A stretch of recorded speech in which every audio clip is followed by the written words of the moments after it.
Hello दोस्तों, आपका बहुत बहुत स्वागत है आपके अपने चैनल एमपी ऑनलाइन स्टडी पर। जैसे कि आपको पता है, आज की जो हमारी वीडियो रहेगी वो इम्पोर्टेंट 30 क्वेश्चन पर हम डिस्कशन करने वाले हैं, जिसमें जो है भारतीय संविधान से रिलेटेड 30 क्वेश्चन पर डिस्कशन होगा।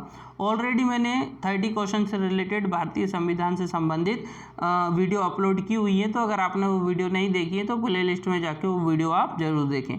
यहाँ पर आज का हमारा जो डिस्कशन होगा वो भारतीय संविधान से संबंधित 30 महत्वपूर्ण प्रश्न पर जो है आज का हमारा डिस्कशन होने वाला है, तो वीडियो को आप अंत तक जरूर देखें। स्टार्ट करते हैं, जिसमें जो हमारा पहला क्वेश्चन है वो है संविधान की प्रस्तावना में प्रयुक्त किस शब्द का तात्पर्य है कि भारत के राज्याध्यक्ष वंशानुगत नहीं होंगे। मतलब प्रधानमंत्री का पुत्र ही प्रधानमंत्री नहीं बनेगा, मुख्यमंत्री का पुत्र ही मुख्यमंत्री नहीं बनेगा। जैसे कि पहले हुआ करता था राजा महाराजाओं के समय पर कि राजा का पुत्र ही क्या बनता था, राजा बनता था। लेकिन अब हमारे संविधान में ऐसा प्रावधान नहीं किया गया है। मतलब जो उसके योग्य है वो चुनाव लड़े, चुनाव जीते और उस पद पर आ सकता है, ये हमारे यहाँ पर प्रावधान किया गया है। इसका अर्थ निकालते हैं हम संविधान की एक शब्द से, जिसका मतलब होता है गणतंत्र। गणतंत्र का मतलब ये होता है कि राजा का बेटा ही राजा नहीं बनेगा, प्रधानमंत्री का पुत्र ही प्रधानमंत्री नहीं बनेगा। जो उसके योग्य होगा वो उसमें लड़ सकता है, चुनाव के लिए लड़ सकता है, और जीतता है तो वो उस पद पर आ सकता है। ठीक है, नेक्स्ट क्वेश्चन की बात करते हैं, जो है हमारे पास भारत के संविधान के किस अनुच्छेद में सर्वोच्च न्यायालय के न्यायाधीश पर महाभियोग चलाया जा सकता है या महाभियोग चलाने का प्रावधान किया गया है। जिस प्रकार से राष्ट्रपति के ऊपर प्रावधान किया गया है कि उनके ऊपर क्या चलाया जा सकता है, महाभियोग चलाया जा सकता है राष्ट्रपति के ऊपर, उसी तरीके से हमारे यहाँ के जो सर्वोच्च न्यायालय है उनके जो मुख्य न्यायाधीश होते हैं उनके ऊपर भी महाभियोग चलाया जा सकता है। लेकिन ये कहाँ बात की गई है, तो इसके बारे में बात की गई है अनुच्छेद 124 में। अनुच्छेद 124 में ये बात की गई है कि जो न्यायाधीश हैं भारत के सर्वोच्च न्यायालय के न्यायाधीश, उनके ऊपर महाभियोग चलाया जा सकता है। मतलब उनको उनके पद से हटाया जा सकता है। ठीक है, नेक्स्ट क्वेश्चन की बात करते हैं, जो है हमारे पास भारत का संसदीय प्रजातंत्र किस देश से प्रभावित है। या मैं इसको बहुत आसान भाषा में समझाऊं तो इसका मतलब ये हुआ कि भारत की जो संसदीय व्यवस्था है वो कहाँ से ली गई है, किस देश से ली गई है। जैसे कि भारत में संसद होगा, लोकसभा होगी, राज्यसभा होगी, राष्ट्रपति होंगे, लोकसभा के काम क्या क्या होंगे, राज्यसभा के काम क्या क्या होंगे, ये सब व्यवस्था है ना। तो ये व्यवस्था कहाँ से ली गई है, ये व्यवस्था ली गई है ब्रिटेन से। ब्रिटेन के संविधान से संसदीय व्यवस्था ली गई है। जैसे कि मैं आपसे बोलूँ कि हमारे देश का एक राष्ट्रपति होगा, हमारे देश का एक प्रधानमंत्री होगा, ये भी तो एक व्यवस्था है ना। ये कहाँ से ली गई है, तो ये भी दूसरे देशों के संविधान से ली गई है। तो उसी तरीके से भारत का जो संसद होगा वो किस प्रकार से होगा, क्या क्या उसमें पार्ट होंगे, तो ये व्यवस्था है, ये व्यवस्था ली गई है ब्रिटेन से। कहाँ से ली गई है, ब्रिटेन से। याद रखना, संसदीय प्रजातंत्र ब्रिटेन से लिया गया है। नेक्स्ट क्वेश्चन की बात करते हैं, जो है हमारे पास भारतीय जनता पार्टी की स्थापना 1951 में भारतीय जनसंघ के रूप में किसके नेतृत्व में की गई थी। वर्तमान में अगर हम बात करें, जो भारतीय जनता पार्टी है इसकी स्थापना 1985 में तो हुई थी, लेकिन इसकी स्थापना भारतीय जनसंघ के रूप में पहले हो चुकी थी। भारतीय जनता पार्टी की स्थापना 1951 में भारतीय जनसंघ के रूप में की गई थी, लेकिन ये किसके नेतृत्व में की गई थी, तो ये की गई थी आपकी, नाम आपको याद रखना है, श्यामा प्रसाद मुखर्जी। श्यामा प्रसाद मुखर्जी के नेतृत्व में भारतीय जनसंघ की स्थापना की गई थी, जो वर्तमान में भारतीय जनता पार्टी का रूप ले चुकी है। तो याद रखना, भारतीय जनसंघ के रूप में 1951 में भारतीय जनसंघ की स्थापना किसने की थी, श्यामा प्रसाद मुखर्जी ने की थी। नेक्स्ट क्वेश्चन की बात करते हैं, जो है हमारे पास किसी सदस्य द्वारा सरकार की किसी विशेष नीतियों या कार्यवाहियों की आलोचना के उद्देश्य से लाए गए प्रस्ताव को क्या कहा जाता है। जैसे कि आप भी देखते हैं कि जो सरकार होती है जिसमें संसद होता है ना, लोकसभा होती है, राज्यसभा होती है, तो इसमें क्या होते हैं, इसमें कई तरीके के प्रस्ताव लाए जाते हैं, लोकसभा में लाए जाते हैं, राज्यसभा में लाए जाते हैं, तो उनको क्या कहा जाता है। जैसे कि यहाँ लिखा है किसी सदस्य द्वारा। अच्छा, ये प्रस्ताव सदस्य द्वारा ही लाए जा सकते हैं। जैसे कि मुझे कोई प्रस्ताव भेजना है तो मैं नहीं भेज सकता, हमारे यहाँ के क्षेत्र के जो विधायक जी होंगे हमारे यहाँ के क्षेत्र के जो सांसद जी होंगे वो लेके जाएंगे, है ना, विधेयक। तो विधेयक जो लेके जाया जाता है या किसी भी प्रकार का प्रस्ताव, वो वहाँ के प्रतिनिधि लेके जाते हैं। जैसे कि मेरे क्षेत्र के प्रतिनिधि कौन होंगे, मेरे यहाँ के विधायक होंगे और मेरे यहाँ के सांसद होंगे। तो किसी भी सदस्य मतलब सदस्य होना जरूरी है, लोकसभा का, राज्यसभा का।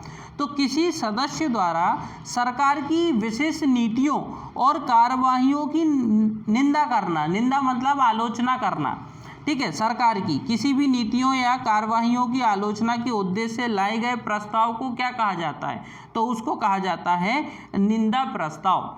अगर मान लीजिए निंदा प्रस्ताव पेश किया गया है कहीं पर भी, चाहे वो आप राज्य सरकार के विरोध में कीजिए या केंद्र सरकार के विरोध में कीजिए, तो उसको कहते हैं निंदा प्रस्ताव। और उस पर फिर प्रस्ताव पर क्या की जाती है, आलोचना की जाती है ना। संसद में बहस होती है कि ये आलोचना, ये जो निंदा की जा रही है वो निंदा वैलिड है या नहीं है, सत्य है या नहीं है। तो याद रखना, किसी भी सदस्य द्वारा जब सरकार के विरोध में, उनकी नीतियों के विरोध में जो प्रस्ताव लाया जाता है उसको निंदा प्रस्ताव कहा जाता है। नेक्स्ट क्वेश्चन की बात करते हैं, जो है हमारे पास भारतीय संविधान में एकल नागरिकता का प्रावधान किया गया है। तो ये जो भारतीय संविधान में एकल सरकार का प्रावधान किया गया है या एकल नागरिकता का प्रावधान किया गया है, ये कहाँ से लिया गया है। जैसे कि आपको भी पता है कि अगर आप भारत के नागरिक हैं तो केवल आप भारत के ही नागरिक रह सकते हैं। अगर आपने किसी दूसरे देश की नागरिकता को प्राप्त किया या ग्रहण किया तो भारत की नागरिकता स्वतः ही क्या हो जाएगी, समाप्त हो जाएगी, फिर आप भारत के नागरिक नहीं रहेंगे। तो भारत के नागरिक बने रहने के लिए आप केवल भारत की ही नागरिकता ग्रहण कर सकते हैं, ठीक है। हमारे यहाँ एकल नागरिकता का प्रावधान किया गया है। कोई विदेशी आकर अगर भारत की नागरिकता ग्रहण करना चाहता है तो उसको पहले अपने देश की नागरिकता को त्यागना पड़ेगा। तो ये एकल नागरिकता कहलाती है। और ये एकल नागरिकता हमने कहाँ से ली है, ब्रिटेन के संविधान से ली है, क्योंकि ब्रिटेन में भी एकल नागरिकता का ही प्रावधान है। अगर आप ब्रिटेन के नागरिक हैं तो आपको बाकी अन्य देशों की नागरिकता ग्रहण नहीं कर सकते हैं। उसी प्रकार से अगर आप भारत के नागरिक हैं तो आप भारत के ही नागरिक रहेंगे। किसी दूसरे देश के नागरिक अगर आप बनते हैं तो भारत की नागरिकता समाप्त हो जाएगी। तो हमारे देश में एकल नागरिकता है और ये एकल नागरिकता हमने कहाँ से ली है, ब्रिटेन के संविधान से ली है। नेक्स्ट क्वेश्चन की बात करते हैं, जो है हमारे पास भारतीय संविधान में लोक सेवा आयोग का प्रावधान किया गया है। कहाँ किया गया है, लोक सेवा आयोग मतलब पीएससी। आपको भी पता है कि हर राज्य में पीएससी होती है जो अलग अलग तरीके की एग्ज़ाम कंडक्ट कराता है। खुद पीएससी जो है वो एक पीएससी की एग्ज़ाम भी कंडक्ट कराता है, इसके अतिरिक्त भी और छोटी मोटी एग्ज़ाम कंडक्ट करवाते हैं। तो ये पीएससी मतलब हर राज्य में एक पीएससी होगा। पीएससी होगा मतलब लोक सेवा आयोग होगा। तो ये लोक सेवा आयोग संविधान में प्रस्तावना, इसमें जो है प्रावधान किया गया है। और ये आर्टिकल कहाँ किया गया है, अनुच्छेद 315 में ये बात कही गई है कि हर राज्य में एक पीएससी होगा, ठीक है।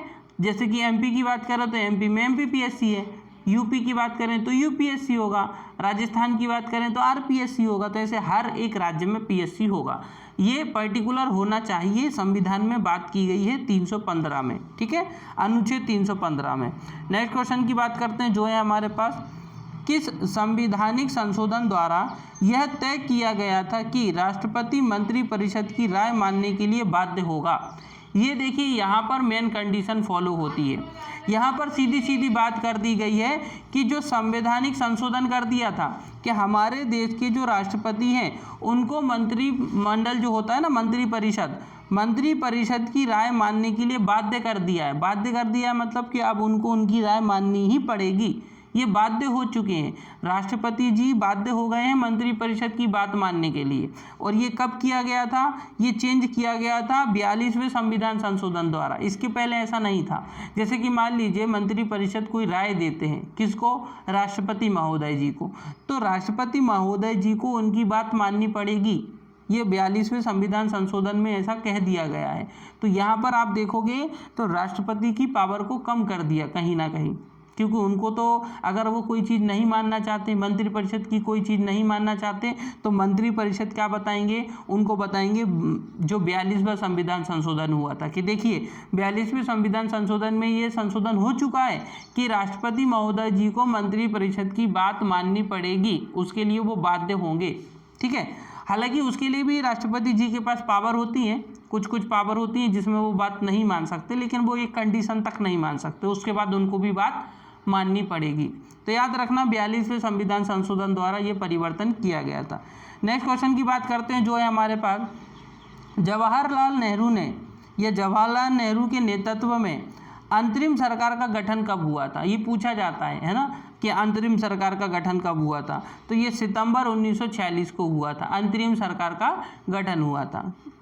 और ये किसके नेतृत्व में हुआ था, तो जवाहरलाल नेहरू के नेतृत्व में हुआ था। नेक्स्ट क्वेश्चन की बात करते हैं, जो है हमारे पास किसने कहा है कि आयरलैंड के राष्ट्रपति की तरह भारत का राष्ट्रपति भी अनुच्छेद 368 के उल्लंघन होने पर संशोधन विधेयक पर अपनी स्वीकृति नहीं दे सकता है। कहने का मतलब ये है कि क्या होता है, 368 है ना, 368 ये संविधान संशोधन की बात करता है। आर्टिकल 368 संविधान में संशोधन की बात करता है, लेकिन संविधान में संशोधन जो किया जा रहा है वो किस तरीके से होगा ये तो संसद तय करती है। लेकिन राष्ट्रपति जी को कभी कभी बाध्य होना पड़ता है उस पर सिग्नेचर करने के लिए। अगर मान लीजिए संविधान में किसी भी प्रकार का संशोधन करना है और वो संशोधन विधेयक हमने लोकसभा में प्रस्तुत किया, वहाँ से पास हो गया, अब हमने राज्यसभा में प्रस्तुत किया, वहाँ से भी पास हो गया, अब जाएगा वो किसके पास, राष्ट्रपति महोदय जी के पास। अगर राष्ट्रपति महोदय जी चाहें तो उसको इनकार नहीं कर सकते, उनको उस पर साइन करने पड़ेंगे, मतलब वो उसके लिए क्या है, बाध्य है। लेकिन आयरलैंड में ऐसा नहीं होता, आयरलैंड के संविधान में ऐसा नहीं होता है। आयरलैंड में ऐसा होता है कि वहाँ पर अगर राष्ट्रपति जी ने किसी विधेयक को कैंसिल कर दिया तो वो विधेयक फिर क्या हो गया, कैंसिल हो गया, फिर उस पर राष्ट्रपति जी के ऊपर कोई प्रेशर नहीं है कि उनको साइन करना ही पड़ेगा। लेकिन हमारे यहाँ पर क्या होता है, हमारे यहाँ पर संसद इम्पोर्टेंट है, संसद ने अगर पास कर दिया तो राष्ट्रपति जी को क्या करना पड़ेगा, पास करना पड़ेगा। ठीक है, तो ये बात किसने कही है, ये बात कही किसने है कि हमारे यहाँ के राष्ट्रपति की पावर आयरलैंड के राष्ट्रपति की जैसे होनी चाहिए, ये कही है दुर्गादास बासु ने। तो एक कथन है, एक तरीके का कथन है जो दुर्गादास बासु ने कहा था कि आयरलैंड के राष्ट्रपति की तरह भारत के राष्ट्रपति भी अनुच्छेद 368 के उल्लंघन होने पर संशोधन विधेयक पर अपनी स्वीकृति नहीं दे सकता। ठीक है, ये लेकिन नॉर्मली ऐसा क्या होता है कि उनको स्वीकृति देनी पड़ती है। ठीक है, तो ये राय किसने दी थी, दुर्गादास बासु ने दी थी। ठीक है, नेक्स्ट क्वेश्चन की बात करते हैं, जो है हमारे पास राष्ट्रपति कितने एंग्लो इंडियन सदस्य लोकसभा में मनोनीत कर सकता है। जैसे कि आप भी जानते हैं लोकसभा में कौन बैठते हैं, सांसद बैठते हैं। सांसद को चुना जाता है और किसके द्वारा चुना जाता है, जनता के द्वारा चुना जाता है। जनता सांसद चुनती है और वो सांसद जाके कहाँ बैठते हैं, लोकसभा में जाके बैठते हैं। लेकिन लोकसभा में 2 सदस्य ऐसे होते हैं जिनको चुनने की ज़रूरत नहीं है, जिनको राष्ट्रपति जी चुनते हैं और अपने हिसाब से वो चुनते हैं और उनको मनोनीत करके लोकसभा में भेज देते हैं और वो लोकसभा में जाके बैठ सकते हैं। जैसे कि अगर आप लोकसभा में जाके बैठना चाहते हैं तो आपके पास 2 रास्ते हैं, या तो राष्ट्रपति जी आपको चुन लें तो आप जाके बैठ सकते हैं, या तो देश की जनता आप किसी सीट से खड़े हो जाइए, लोकसभा सीट से, और जीत जाइए और संसद में जाके लोकसभा में जाके बैठिए। 2 रास्ते होते हैं। लेकिन हमारे देश के जो राष्ट्रपति जी हैं उनके पास केवल 2 एंग्लो इंडियन चुनने की क्षमता होती है। एंग्लो इंडियन मतलब ऐसा कोई सदस्य, भारत का कोई ऐसा सदस्य जिसके पूर्वज कभी अंग्रेज रहे हों लेकिन वर्तमान में वो भारत में रहता है, ऐसा कोई व्यक्ति एंग्लो इंडियन कहलाता है।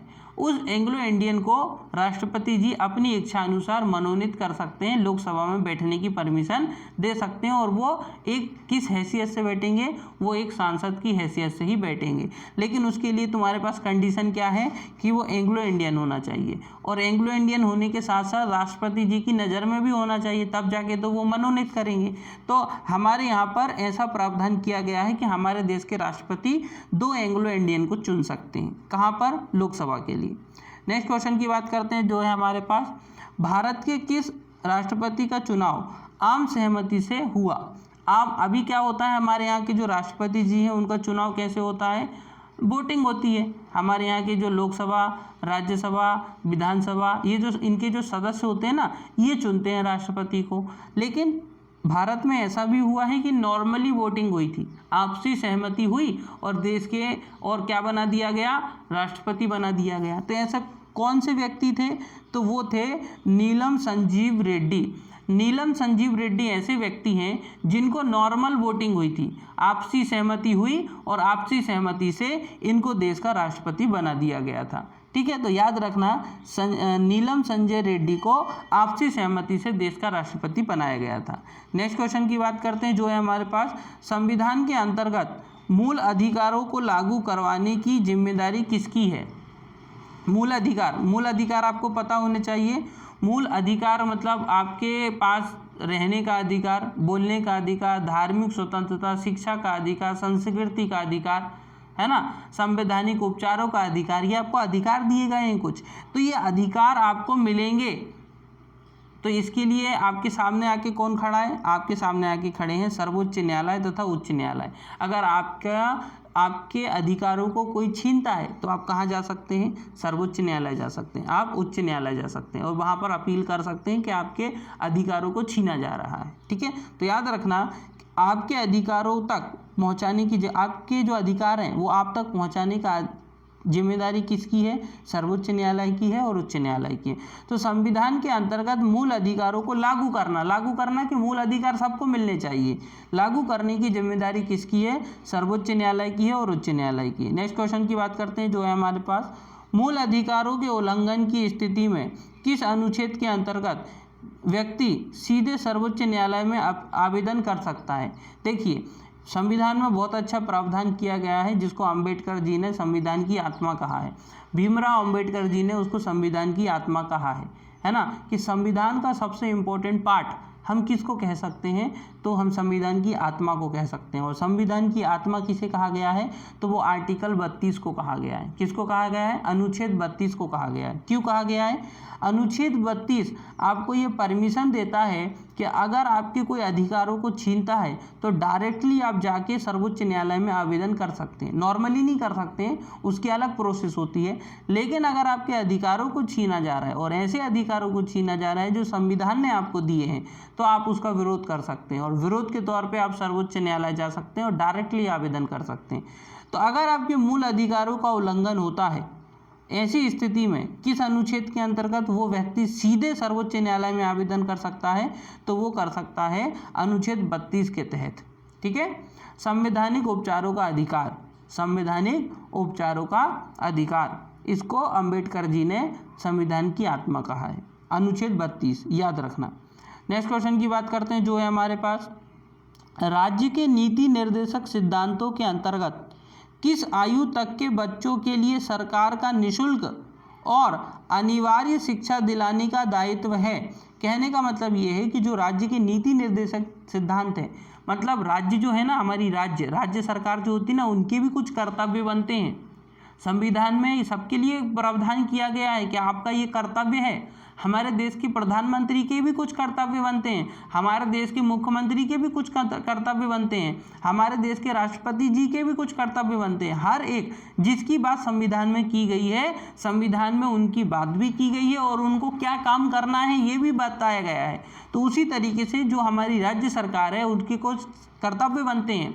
सबसे इम्पोर्टेंट कर्तव्य बनता है कि हमारे देश की प्रत्येक राज्य की जो बच्चे हैं, और वो भी बच्चे कहाँ तक, उनकी आयु तक, कितनी आयु तक, उनकी 14 वर्ष तक की आयु तक उनको निःशुल्क शिक्षा देना, ये राज्य सरकार का काम बनता है।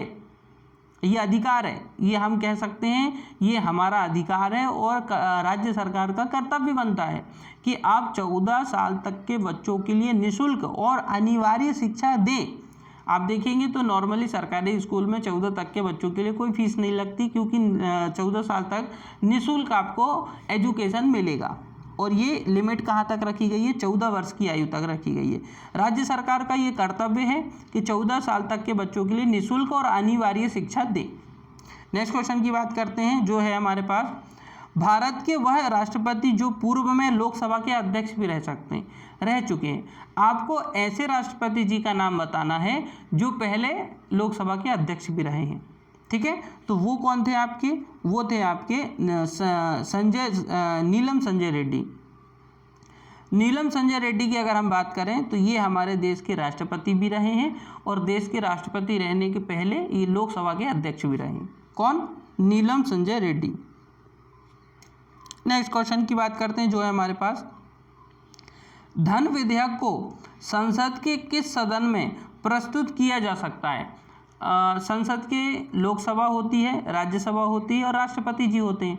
अगर आप कोई धन विधेयक है तो वो विधेयक लोकसभा में जाएगा कि राज्यसभा में जाएगा, ये थोड़ा सा इम्पोर्टेंट है। तो वो जाएगा लोकसभा में, क्योंकि नॉर्मल जो विधेयक होता है, नॉर्मल विधेयक, वो लोकसभा में भी जा सकता है, राज्यसभा में भी जा सकता है, कहीं पे भी जा सकता है, लेकिन धन विधेयक को लोकसभा में ले जाना जरूरी है। तो धन विधेयक सबसे पहले लोकसभा में जाता है, उसके बाद राज्यसभा में जाता है। ठीक है, याद रखना, धन विधेयक के लिए बस इम्पोर्टेंट है कि धन विधेयक पहले लोकसभा में लेके जाया जाएगा, फिर राज्यसभा में लेके जाते हैं।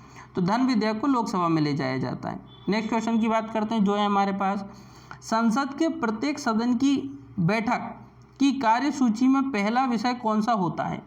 देखिए, संसद होती है, संसद में जो सदस्य जाते हैं, ये सदन में प्रत्येक सदन की बैठक होती है, लोकसभा की बैठक होती है, राज्यसभा की बैठक होती है।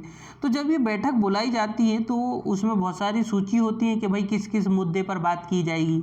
सबसे पहली सूची में क्या लिखा होता है? जो सूची होती है ना कि भाई आज की जो बैठी है उसमें सबसे पहली कार्रवाई क्या की जाएगी, तो सबसे पहला विषय जो होता है वो होता है प्रश्नकाल। सबसे पहले प्रश्न पूछे जाते हैं, और प्रश्न कौन पूछेगा? विपक्ष पूछेगा। किससे पूछेगा? पक्ष से पूछेगा, है ना। जैसे कि वर्तमान में पक्ष में कौन है? बीजेपी है, तो फिर बाकी जो विपक्ष में कौन है? कांग्रेस है। तो कांग्रेस का ये कर्तव्य बनता है कि वो किससे? बीजेपी से ये प्रश्न करें कि आपके शासनकाल में आपने क्या किया, प्रश्न पूछें किस तरीके के कार्य आपने किए हैं। तो ये प्रश्नकाल कहा जाता है। सबसे पहले प्रश्नकाल शुरू होता है किसी भी बैठक में, याद रखना। नेक्स्ट क्वेश्चन की बात करते हैं, संविधान सभा के अंतिम दिन सभा के पटल पर भारतीय संविधान की कितनी प्रतियां रखी गई थी जिन पर सभी सदस्यों ने हस्ताक्षर किए? हमारे अगर आप बात देखेंगे तो जो संविधान है उसमें अंतिम जो पेज है, अंतिम पेज, वहाँ पर आप देखेंगे तो सभी के वहाँ पर आपको उस समय के जो लीडर थे उनके आपको सिग्नेचर देखने को मिलेंगे। तो ऐसी कितनी कॉपी रखी गई थी जिस पे सिग्नेचर किए गए थे? तो ऐसी 3 कॉपियाँ थी।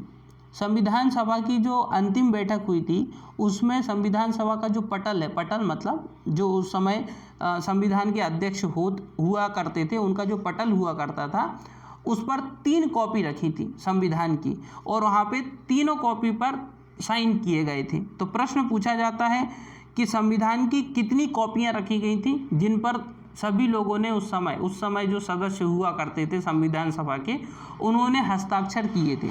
तो 3 कॉपियाँ थी जिन पर सभी ने क्या किए थे? हस्ताक्षर किए थे। तो याद रखना, संविधान की पटल पर 3 कॉपियाँ रखी गई थी। नेक्स्ट क्वेश्चन की बात करते हैं जो है हमारे पास, सर्वप्रथम राष्ट्रीय आपात की घोषणा 26 अक्टूबर 1962 में की गई थी। पहली बार राष्ट्रीय आपात की घोषणा 26 अक्टूबर 1962 में की गई थी। दूसरी बार राष्ट्रीय आपात की घोषणा कब की गई थी? पहली बार तो आपको पता चल गया कि 26 अक्टूबर 1962 को की गई थी, लेकिन दूसरी बार राष्ट्रीय आपातकाल की घोषणा कब की गई थी? तो ये 13 दिसंबर 1971 में की गई थी। 13 दिसंबर 1971 में दूसरी बार है ना, राष्ट्रीय आपातकाल की घोषणा दूसरी बार 13 दिसंबर 1971 में की गई थी। नेक्स्ट क्वेश्चन की बात करते हैं जो है हमारे पास, जब राष्ट्रपति द्वारा वित्तीय आपात की घोषणा की जाती है, वित्तीय आपात मतलब पैसों से संबंधित, तब संसद द्वारा इसका अनुमोदन कितने दिनों के अंतर्गत किया जाना चाहिए? पालन। अनुमोदन मतलब पालन। जैसे कि मान लीजिए देश में फाइनेंशियल दिक्कत आ गई, पैसे से रिलेटेड देश में अगर मान लीजिए किसी भी प्रकार की जो है वित्तीय आपातकाल आ जाता है, तो राष्ट्रपति जी क्या लगा सकते हैं? राष्ट्रपति जी जो है वित्तीय आपातकाल की घोषणा कर सकते हैं कि देश में जो है पैसों की तंगी हो चुकी है, तो वित्तीय आपातकाल की घोषणा कर सकते हैं राष्ट्रपति जी। लेकिन संसद जो होती है, संसद जो है उसको कब मानेगी? संसद को मानने के लिए कितने दिन होते हैं? 2 महीने। 2 महीने के अंतर्गत राष्ट्रपति द्वारा घोषणा की गई है जो, उसको संसद को मानना पड़ेगा। 2 महीने के अंतर्गत संसद द्वारा राष्ट्रपति द्वारा लगाया गया जो आपातकाल है उसको मानना पड़ेगा। नेक्स्ट क्वेश्चन की बात करते हैं। भारतीय संविधान के किस अनुच्छेद में कहा गया है कि संघ के लिए एक संसद होगी? संघ के लिए, संघ मतलब देश, याद रखना संविधान में संघ की बात अगर कहीं आती है मतलब देश की बात आ रही है। यहाँ देश शब्द की बात नहीं की गई है, संघ का मतलब ही देश हुआ है, संघ का ही मतलब देश होता है। संघ के लिए एक संसद होगी जो राष्ट्रपति और दोनों सदनों से मिलकर बनेगी, जिनके नाम क्रमशः राज्यसभा और लोकसभा होगा। अभी आप देखोगे तो लोकसभा है और राज्यसभा है और राष्ट्रपति जी हैं, तीनों को मिला के क्या बनती है? संसद। लेकिन ये संसद का प्रावधान कि हमारे देश में संसद होगी, संसद के 3 भाग होंगे, एक लोकसभा होगी, एक राज्यसभा होगी, एक राष्ट्रपति जी होंगे, ये बात कहाँ की गई है? तो ये संविधान के अनुच्छेद 79 में की गई है। 79 में ये बात कही गई है संविधान में कि हमारे देश में एक संसद होगी, संसद के 3 भाग होंगे, लोकसभा होगी, राज्यसभा होगी, राष्ट्रपति जी होंगे। ये बात कही गई है अनुच्छेद किसमें? 79 में, 79 में याद रखना। नेक्स्ट क्वेश्चन की बात करते हैं जो है हमारे पास, किस अनुच्छेद के तहत सर्वोच्च न्यायालय को यह अधिकार दिया गया है कि सैनिक न्यायालय को छोड़कर वह भारत के अन्य किसी न्यायालय अर्थात न्यायमंडल के निर्णय के विरोध में सर्वोच्च न्यायालय पर अपील करने की अनुमति प्रदान कर दें? कहने का मतलब ये है कि अगर मान लीजिए आपका कोई केस किसी छोटे मोटे न्यायालय में चल रहा है और वहाँ पर अगर आपको सही निर्णय नहीं मिलता है तो आप क्या कर सकते हो? बड़े न्यायालय में अपील कर सकते हो। जैसे कि उच्च न्यायालय के लिए आप सुप्रीम कोर्ट में जा सकते हो, सर्वोच्च न्यायालय में जा सकते हो, है ना। तो इस तरीके से आप सर्वोच्च न्यायालय में अपील कर सकते हो, लेकिन कौन कौन सी कंडीशन में नहीं कर सकते? देखिए, जैसे कि अगर हम बात करें सैनिक न्यायालय जो होते हैं, सैनिक न्यायालय अलग होते हैं ना। अगर सैनिक न्यायालय में किसी भी प्रकार का दंड आपको दिया गया है तो वो दंड आपको भुगतना पड़ेगा, उसके लिए आप उच्च न्यायालय नहीं जा सकते कि मुझे सैनिक न्यायालय ने ये आदेश दिया है, आप इस पर पुनः कार्रवाई कीजिए, फिर से इस पर बैठक बुलाइए। ऐसा कुछ नहीं हो सकता क्योंकि वो सैनिक न्यायालय है। सैनिक न्यायालय को छोड़कर अगर किसी न्यायालय में आपको दोषी ठहराया जाता है और आप उस निर्णय से सहमत नहीं हैं तो उसकी अपील आप सर्वोच्च न्यायालय में कर सकते हैं। ठीक है, उसकी अपील आप सर्वोच्च न्यायालय में कर सकते हैं। तो ये किस अनुच्छेद के तहत कर सकते हैं? तो अनुच्छेद 135 के तहत कर सकते हैं। मतलब आपके पास ये पावर है कि अगर आपको राज्य का न्यायालय, राज्य में जो उच्च न्यायालय होती है ना, राज्य में जो उच्च न्यायालय होती है ना, अगर वो आपको दोषी ठहराती है तो आप सुप्रीम कोर्ट में जाके अपील कर सकते हैं और आपके पास ये पावर दी गई है, अनुच्छेद 135 के तहत ये पावर दी गई है। लेकिन अगर आपको कोई दूसरा न्यायालय जैसे कि सैनिक न्यायालय अगर आपको दोषी ठहराता है तो उसके लिए आप सर्वोच्च न्यायालय में नहीं जा सकते। ये चीज़ आपको याद रखना है। नेक्स्ट क्वेश्चन की बात करते हैं जो है हमारे पास, किस महाधिकारी को अपने कर्तव्यों के पालन में भारत के राज्य क्षेत्र में सभी न्यायालयों में उपस्थित होने का अधिकार प्रदान किया गया है? कहने का मतलब ये है कि अगर आप अभी जाना चाहें और किसी कोर्ट में जाके बैठना चाहें तो आप बैठ सकते हैं क्या? नहीं बैठ सकते, इसकी परमिशन आपको नहीं है। लेकिन हमारे देश का एक ऐसा व्यक्ति है जिसको ये पावर दी गई है कि वो किसी भी सदन में जाके बैठ सकता है और किसी भी न्यायालय में जाके बैठ सकता है और उस समय जो कार्रवाई चल रही है उसमें भाग भी ले सकता है। ऐसा एक व्यक्ति होता है और उस व्यक्ति की बात करें तो वो होता है महान्यायवादी। हमारे देश का जो महान्यायवादी होता है उसके पास ये पावर होती है कि वो किसी भी न्यायालय में जा सकता है, उस समय जो सुनवाई चल रही है उसमें जाके बैठ सकता है, उसमें भाग ले सकता है, किसी भी प्रकार की कार्रवाई को सुन सकता है, किसी भी प्रकार के लोकसभा राज्यसभा की बैठकों में जाके बैठ सकता है। ये पावर है महान्यायवादी के पास।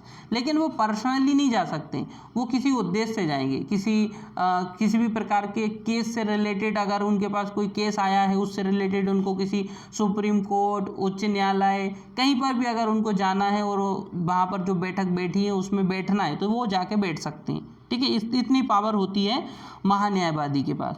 तो एक व्यक्ति है महान्यायवादी, वो जाके किसी भी न्यायालय में उपस्थित हो सकते हैं, बैठ सकते हैं। ठीक है, ये चीज़ आपको याद रखना है।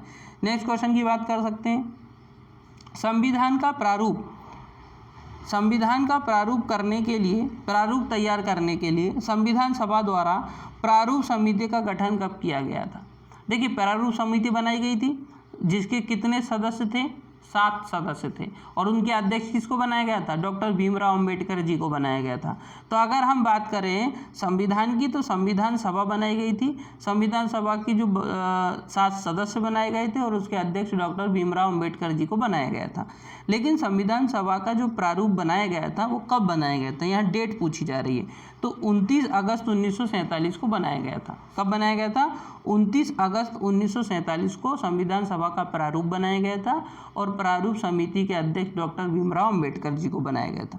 नेक्स्ट क्वेश्चन की बात करते हैं जो है हमारे पास, संविधान सभा का अंतिम दिन कौन सा था जिस दिन संविधान को सदस्यों ने संविधान पर हस्ताक्षर किए थे? अभी मैंने आपको बताया था कि संविधान सभा में क्या हुआ था, संविधान में हस्ताक्षर किए गए थे, सिग्नेचर किए गए थे। और उसके लिए हमने कितनी संविधान की कॉपी बनाई थी? 3 बनाई थी। मतलब संविधान सभा की 3 कॉपी बनाई गई थी, संविधान की 3 कॉपी बनाई गई थी और तीनों कॉपी पर सिग्नेचर किए थे। अब सिग्नेचर किन्होंने किए थे? उस समय जो संविधान सभा के सदस्य थे उन्होंने सिग्नेचर किए थे। तो ये जो सिग्नेचर हुए थे वो किस दिन हुए थे ये पूछा जा रहा है। तो ये हुए थे 24 जनवरी 1950 को। 24 जनवरी 1950 को संविधान की अंतिम सभा बैठी थी। पूछा जाता है संविधान सभा की अंतिम बैठक कब बुलाई गई थी? तो उसका आंसर है 26 जनवरी 1950 को बुलाई गई थी। अगर आपसे पूछ लिया जाए कि संविधान सभा की पहली बैठक कब बुलाई गई थी, तो 9 दिसंबर 1946 को बुलाई गई थी, जिसके अध्यक्ष किसको बनाया गया था? डॉक्टर सच्चिदानंद सिन्हा को बनाया गया था, जो कि संविधान सभा के अस्थायी सदस्य थे। फिर संविधान सभा के स्थायी सदस्य कौन थे? तो वो डॉक्टर राजेंद्र प्रसाद थे। अगर हम बात करें संविधान सभा की पहली बैठक, तो 9 दिसंबर 1946 को बुलाई गई। 2 दिन के बाद मतलब 11 दिसंबर 1946 को दूसरी बैठक बुलाई गई, जिसके स्थायी अध्यक्ष डॉक्टर राजेंद्र प्रसाद को बनाया गया। संविधान सभा की अगर हम बात करें तो इसकी अंतिम बैठक कब बुलाई गई? 24 जनवरी 1950 को बुलाई गई। और इसी समय संविधान तैयार हो चुका था और संविधान में हस्ताक्षर भी कर लिए गए थे। ये भी आपको याद रखना है। 24 जनवरी को। और 2 दिन के बाद मतलब 26 जनवरी 1950 को संविधान लागू कर दिया गया था। नेक्स्ट क्वेश्चन की बात करते हैं जो है हमारे पास, भारत के किन राष्ट्रपतियों की मृत्यु उनके कार्यकाल के दौरान हुई है? मतलब हमारे देश के ऐसे कौन कौन से राष्ट्रपति हैं जिनकी मृत्यु राष्ट्रपति पद पर रहते हुई है? तो उनके नाम है डॉक्टर जाकिर हुसैन और फखरुद्दीन अली अहमद।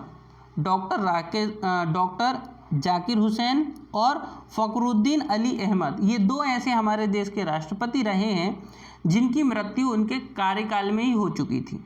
ठीक है, याद रखना है। नेक्स्ट क्वेश्चन की बात करते हैं जो है हमारे पास, महान्यायवादी जिसको अटॉर्नी जनरल कहा जाता है का कार्यकाल कितने दिनों का होता है? मतलब वो कितने दिनों तक भारत का महान्यायवादी रह सकता है?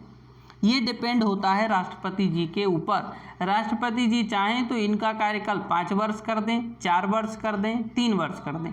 तो राष्ट्रपति जी की इच्छा के आधार पर ही महान्यायवादी की कार्यकाल निर्धारित किया जाता है। 2 दिन के लिए भी बन सकते हैं और 2 साल के लिए भी बन सकते हैं। सब कुछ डिपेंड करता है राष्ट्रपति की इच्छा पर।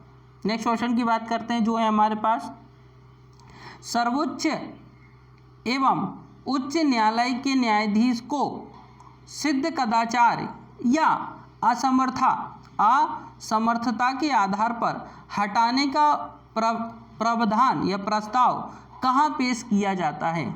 इसको बहुत सिंपल भाषा में समझिए। अगर आप सर्वोच्च न्यायालय के न्यायाधीश और उच्च न्यायालय के न्यायाधीश को उनके पद से हटाना चाहते हैं, अब उनके पद से क्यों हटाना चाहते हैं? जरूर उन्होंने कुछ कदाचार किया होगा, दोष सिद्धि की होगी, मतलब कुछ गलत काम किया होगा, गलत निर्णय लिया होगा, तब जाकर तो आप उच्च न्यायालय या सर्वोच्च न्यायालय के न्यायाधीश को उनके पद से हटा रहे हैं। तो जब कोई सर्वोच्च न्यायालय या उच्च न्यायालय के न्यायाधीश कोई गलत काम करते हैं, सिद्ध कदाचार करते हैं या कोई ऐसा काम करते हैं जो उनको नहीं करना चाहिए था, तो हम क्या करते हैं, तो हम उनको उनके पद से हटाते हैं। तो उनको उनके पद से हटाने के लिए जो प्रस्ताव लाया जाता है वो प्रस्ताव आप कहाँ पेश करेंगे, तो आप संसद में कहीं पर भी पेश कर सकते हैं। आप चाहें तो लोकसभा में ले जा सकते हैं, आप चाहें तो राज्यसभा में ले जा सकते हैं। जैसे कि अगर आप देश के जो राष्ट्रपति को हटाना चाहते हैं तो देश के राष्ट्रपति को हटाने के लिए क्या करना पड़ेगा, महाभियोग चलाना पड़ेगा। तो महाभियोग चलाने के लिए क्या करना पड़ेगा, विधेयक लाना पड़ेगा। तो वो विधेयक आप लोकसभा में भी ला सकते हैं, राज्यसभा में भी ला सकते हैं।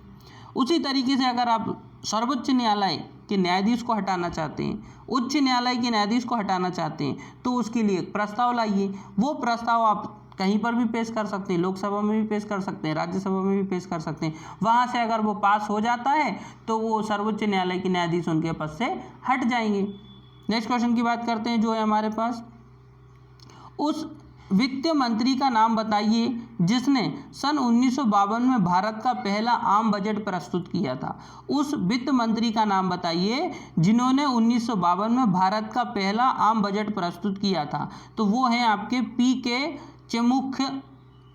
चनमुखम चेट्टी, है ना, पी.के. चेट्टी, इतना याद रखें आप, पी.के. चेट्टी। पी.के. चेट्टी एक ऐसे वित्त मंत्री रहे हैं जिन्होंने 1952 में भारत का पहला आम बजट प्रस्तुत किया था। नेक्स्ट क्वेश्चन की बात, यहाँ पर हमारे 30 क्वेश्चन कंप्लीट हो जाते हैं। तो अगर अभी तक आपने हमारे चैनल को सब्सक्राइब नहीं किया है तो चैनल को सब्सक्राइब जरूर कर लें।